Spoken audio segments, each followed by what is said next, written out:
Well, hello, Gaston County. Welcome to episode number 112. At least I think it's episode number 112 of Gaston Great, a podcast highlighting some of the great things happening in and around Gaston County.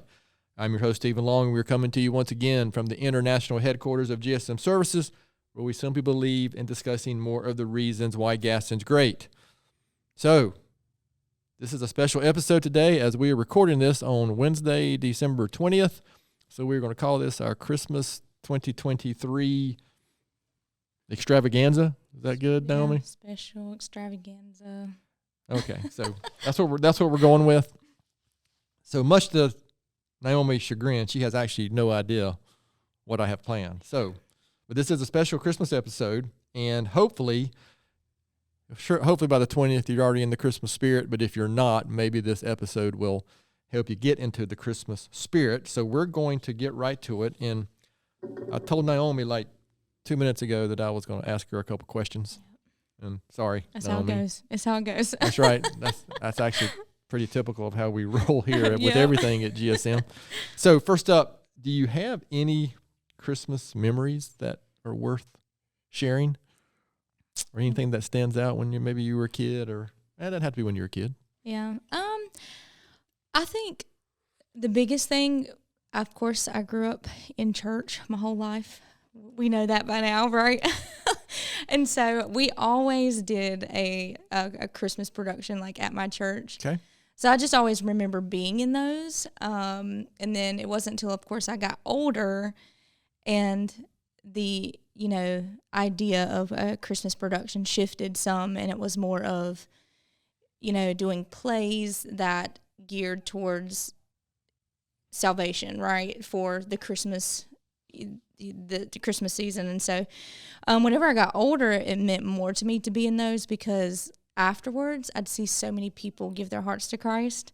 And so that to me is a special Christmas, memory. Just knowing I helped. It was a Christmas production, but there were many people that gave their hearts to Christ, throughout the years of doing them, and the different churches I've been a part of. So just stuff like that. As far as like a childhood, I mean, I really don't remember.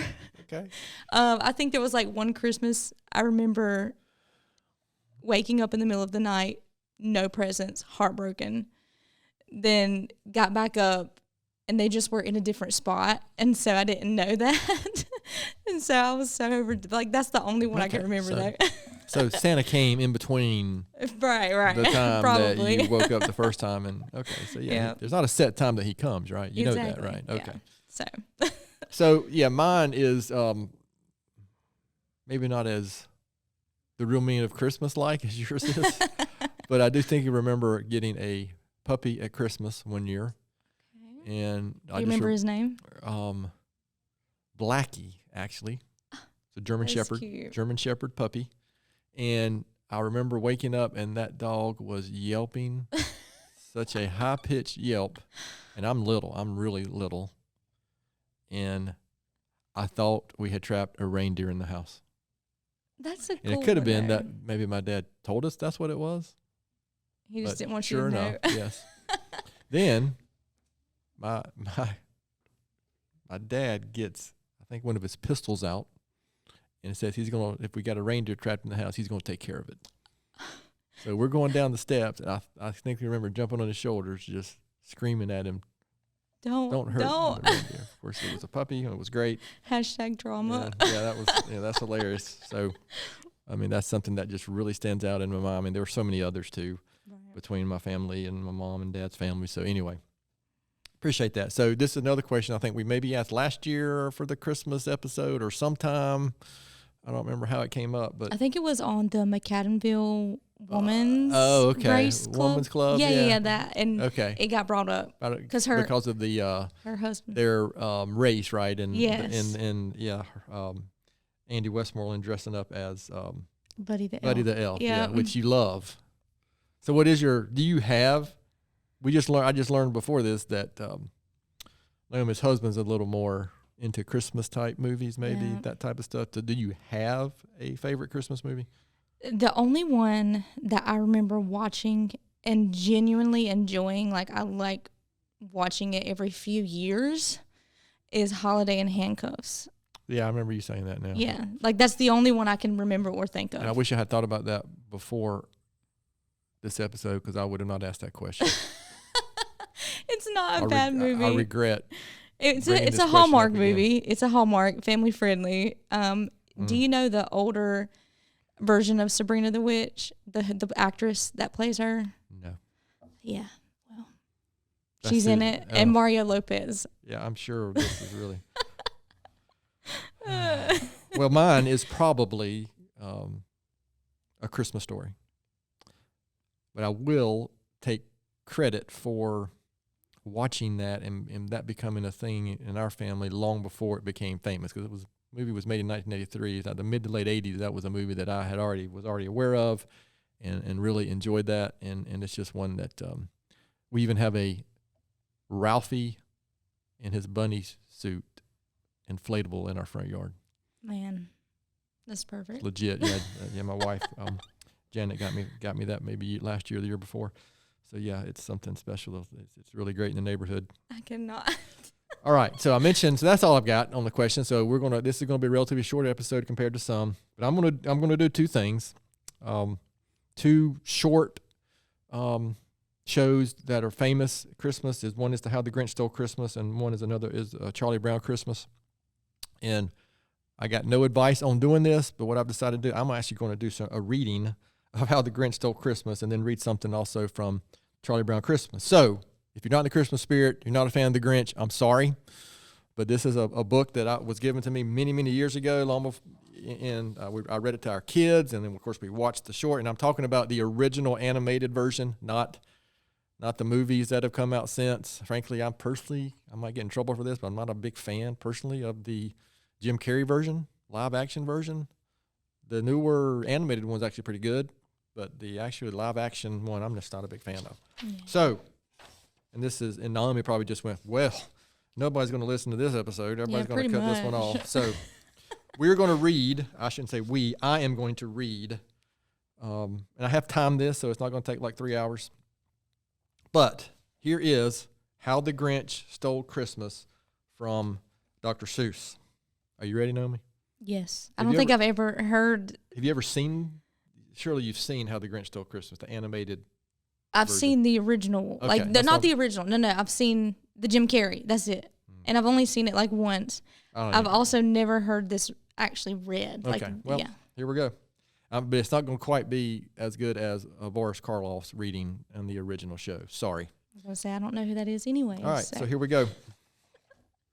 Every who down in Whoville liked Christmas a lot, but the Grinch, who lived just north of Whoville, did not.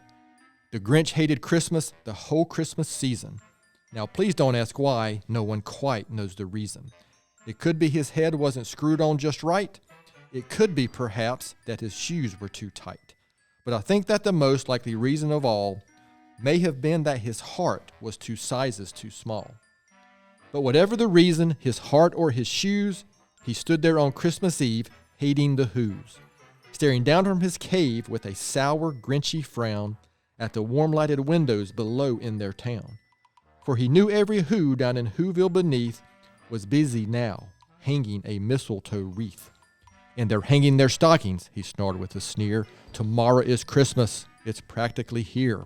Then he growled with his Grinch fingers nervously drumming. I must find some way to stop Christmas from coming. For tomorrow, he knew, all the Who girls and boys would wake bright and early, they'd rush for their toys. And then all the noise. That's one thing he hated, the noise. Then the Who's, young and old, would sit down to a feast, and they'd feast. They would feast on Who pudding, the rare Who roast beast, which was something the Grinch couldn't stand in the least. And then they'd do something he liked least of all. Every Who down in Whoville, the tall and the small, would stand close together with Christmas bells ringing. They'd stand hand in hand, and the Who's would start singing. They'd sing and they'd sing and they'd sing. And the more the Grinch thought of this Who Christmas scene, the more the Grinch thought, I must stop this whole thing. Why, for 53 years I put up with it now. I must stop this Christmas from coming. But how? Then he got an idea, an awful idea. The Grinch got a wonderful, awful idea. I know just what to do, the Grinch laughed in his throat, and he made a quick Santa Claus hat and a coat. And he chuckled and clucked, what a great Grinchy trick. With this coat and this hat, I'll look just like Saint Nick. All I need is a reindeer, the Grinch looked around, but since reindeer are scarce, there was none to be found. Did that stop the old Grinch? No, the Grinch simply said. If I can't find a reindeer, I'll make one instead. So he called his dog Max, then he took some red thread and he tied a big horn on the top of his head. Then he loaded some bags and some old empty sacks on a ramshackle sleigh and he hitched up old Max. Then the Grinch said, "Get up!" And the sleigh started down toward the homes where the Whos lay a snooze in their town. All their windows were dark, quiet snow filled the air, all the Whos were all dreaming sweet dreams without care. When he came to the first little house on the square, "This is stop number 1, the old Grinchy Claus hissed, and he climbed to the roof, empty bags in his fist. Then he slid down the chimney, a rather tight pinch, but if Santa could do it, then so could the Grinch. He got stuck only once for a moment or two, then he stuck his head out of the fireplace flue. Where the little Who stockings all hung in a row, these stockings, he grinned, are the first things to go. Then he slithered and slunk with a smile most unpleasant around the whole room, and he took every present. Pop guns and bicycles, roller skates, drums, checkerboards, tricycles, popcorn, and plums. And he stuffed them in bags. Then the Grinch very nimbly stuffed all the bags one by one up the chimney. Then he slunk to the icebox. He took the Who's feast. He took the Who pudding. He took the roast beast. He cleaned out that icebox as quick as a flash. Why, that Grinch even took their last can of Who hash. Then he stuffed all the food up the chimney with glee. And now, grinned the Grinch, I will stuff up the tree. And the Grinch grabbed the tree and he started to shove when he heard a small sound like the coo of a dove. He turned around fast and he saw a small Who, little Cindy Lou Who was not more than 2. The Grinch had been caught by this tiny Who daughter, who'd got out of bed for a cup of cold water. She stared at the Grinch and said, "Santa Claus, why? Why are you taking our Christmas tree? Why?" But you know that old Grinch was so smart and so slick. He thought up a lie and he thought it up quick. "Why, my sweet little tot," the fake Santa Claus lied, "there's a light on this tree that won't light on one side. So I'm taking it home to my workshop, my dear. I'll fix it up there, then I'll bring it back here." And his Phil fooled the child. Then he patted her head, and he got her a drink, and he sent her to bed. And when Cindy Lou Who went to bed with her cup, he went to the chimney and stuffed the tree up. And the last thing he took was the log for their fire. Then he went up the chimney himself, the old liar. On their walls he left nothing but hooks and some wire. And the one speck of food that he left in the house was a crumb that was even too small for a mouse. Then he did the same thing to the other Who houses, leaving crumbs much too small for the other Who's mouses. It was quarter past dawn, all the Who's still abed, all the Who's still a snooze, when he packed up his sled. Packed it up with their presents, the ribbons, the wrappings, the tags and the tinsel, the trimmings, the trappings. 3,000 feet up the side of Mount Crumpet, he rode with his load to the tip-top to dump it. "Pooh-pooh to the Who's," he was grinchiously humming. "They're finding out now that no Christmas is coming. They're just waking up. I know just what they'll do. Their mouths will hang open a minute or two. Then the Who's down in Whoville will all cry boo-hoo." "That's a noise," grinned the Grinch, "that I simply must hear." So he paused, and the Grinch put his hand to his ear. And he did hear a sound rising over the snow. It started in low, then it started to grow. But the sound wasn't sad. Why, the sound sounded merry. It couldn't be so, but it was merry, very. He stared down at Whoville. The Grinch popped his eyes. Then he shook. What he saw was a shocking surprise. Every Who down in Whoville, the tall and the small, was singing without any presents at all. He hadn't stopped Christmas from coming, it came. Somehow or other, it came just the same. And the Grinch, with his Grinch feet ice cold in the snow, stood puzzling and puzzling. How could it be so? It came without ribbons. It came without tags. It came without packages, boxes, or bags. And he puzzled 3 hours till his puzzler was sore. Then the Grinch thought of something he hadn't before. Maybe Christmas, he thought, doesn't come from a store. Maybe Christmas, perhaps, means a little bit more. And what happened then? Well, in Whoville, they say that the Grinch's small heart grew 3 sizes that day. And the minute his heart didn't feel quite so tight, he whizzed with his load through the bright morning light. And he brought back the toys and the food for the feast. And he himself, the Grinch, carved the roast beast. Now, doesn't that make you want to go watch How the Grinch Stole Christmas? Yeah, actually it does. It's like a 20 to 25 minute animated. It's terrific. Oh, like the original one's only 20, 25 minutes? Yeah, it's an animated 30-minute thing with commercials. So, come on. Is that on like Hulu or? You might be able to find it somewhere. I don't know. That's all I have. I have the DVD. You remember DVD? You ever heard of DVDs? Yeah, I don't have anything to play it there. Wow. All right. Well, there you go. That was How the Grinch Stole Christmas. So, another show I grew up on was Charlie Brown Christmas. And if you've never seen, have you ever seen Charlie Brown Christmas? No. Wow. I don't even. Who do you hire, Steven? What in the world? So, I'm hoping that there's nobody else out there who hasn't seen the Charlie Brown Christmas. But if you haven't, I would encourage you to go watch that one as well. It's your typical Charlie Brown Peanuts, where Charlie Brown does something bad or something goes wrong, and he's trying to figure out how to fix it, and he's a loser. So I'm going to read a little bit from the very end of A Charlie Brown Christmas. So Charlie Brown has got a little tree. It's not a great tree. It's so small and raggedy that we put one ornament on it and it falls over. So this is where it picks up. And they're actually on a stage, I believe, like a Christmas program or something. And Charlie Brown speaking. "I guess you were right, Linus. I shouldn't have picked this little tree," said Charlie Brown. "Everything I do turns into a disaster. I guess I don't really know what Christmas is all about. Isn't there anyone who knows what Christmas is all about?"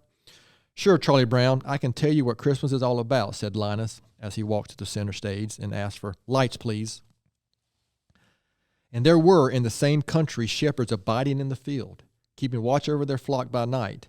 And lo, the angel of the Lord came upon them, and the glory of the Lord shone round about them, and they were sure afraid.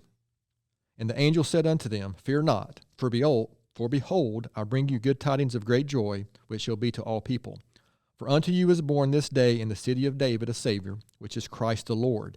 And this shall be a sign unto you. Ye shall find the babe wrapped in swaddling clothes, lying in a manger. And suddenly there was with the angel a multitude of the heavenly host, praising God and saying, Glory to God in the highest, and on earth peace, goodwill toward men." And when he finished with that last line, Linus turns and addresses the crowd. "That's what Christmas is all about, Charlie Brown." So again, it's another great show if you haven't seen it, and it's a little more, maybe compared to the Grinch, it's a little more about specifically what, as a Christian, what we celebrate and what we think the Christmas season is all about. What I like about these two excerpts is they're relatively short. The book is terrific from the Grinch, from Dr. Seuss. It's more about the general feeling and what Christmas seems to be. Everybody seems to be nice to each other temporarily. I even mentioned that we had if you wonder why I'm dressed like this, I dress like this every day, right, Naomi? This is true. We happen to have our December company meeting this morning, and I did briefly talk about it. Wouldn't it be nice if we could have this feeling that we have between Thanksgiving and New Year's, if we could keep that feeling all the time? In fact, that's kind of what A Christmas Carol is about, that you haven't seen either. But I would encourage you to check that out. It's a great story as well. So again, for what it's worth, I appreciate you let me share that with you. I'm going to finish up with a couple of books as well, and two more quotes, and one I just read, but I'm going to mention it again. So we have a really good friend of mine here locally, and many people know him. He's a local, longtime orthodontist here in town, Dr. Jim Jacobson. He actually has written 2 books about Christmas. The first one is called Christmas Abiding, Stories of Blessings Bestowed. And the second one is Christmas Renaissance, Stories of Grace, Belief, and Spirit. I've read both of them, and I did check this morning just to be sure. You can find them on Amazon and at the publishers, the publishing companies that publish these for Dr. Makinson. But again, they're really good, just short stories, kind of, again, staying in line with that general theme of Christmas and what Christmas is all about. So I would encourage you to check those out. And then second, I've got two quotes I want to share. The first one is from a great movie that Naomi's never seen called It's a Wonderful Life. And this is from Clarence the Guardian Angel. And again, if you happen to follow me personally on any social media, I share a quote at the beginning of every week. And I shared these two quotes, this one the week before Christmas, and the next one the week of Christmas every year, just because I think it's just worth sharing. And Clarence the Guardian Angel said, "Strange, isn't it? Each man's life touches so many other lives. He leaves an awful hole when he's not around, doesn't he?" So for me, that quote is about the significance that we have and the impact we have on others. That's such a great story. It's a Wonderful Life when, George Bailey gets to see what his life, what his town, his community, and those that his family and friends, what the world would be like if he had never been born. So it's a great gift that he was able to see that, and so he was able to see the positive impact that he had on others, and I think that's true for most of us. And the second is from the Grinch, and then I just read this quote, but I'm going to read it again. When he says, "Maybe Christmas," the Grinch thought, "doesn't come from a store. Maybe Christmas perhaps means a little bit more." And that goes into what I've already said about the feeling and how things seem to be just a little better, people a little nicer, people a little kinder in this time period between, Thanksgiving and the New Year. And it would be nice if we could hold on to that and just have that feeling more than just that 1 month out of the year. So this is our Christmas special. Naomi, anything you would like to add before we close this Merry Christmas. This episode out? Have a good Christmas. Absolutely. So, to our listeners out there, as always, we appreciate you taking time to listen to today's episode. Please continue to spread the word if you can. We do have some more guests coming up in the first of the year. You can find us at our email. You can contact us here at the email address at podcast@gastonsgreat.com. We're always looking for suggestions for future podcast topics and guests. You can find the podcast and subscribe at the website, gastonsgreat.com, or anywhere you listen to podcasts. And please follow us on all our social media platforms. Thanks, Naomi, for listening to me ramble today. So we're going to take a week off between Christmas and New Year, so we will not be releasing an episode next week. But we will be back on schedule for the first week of 2024. So our hope is everyone have a Merry Christmas and a Happy New Year, and we will talk to you again in 2024.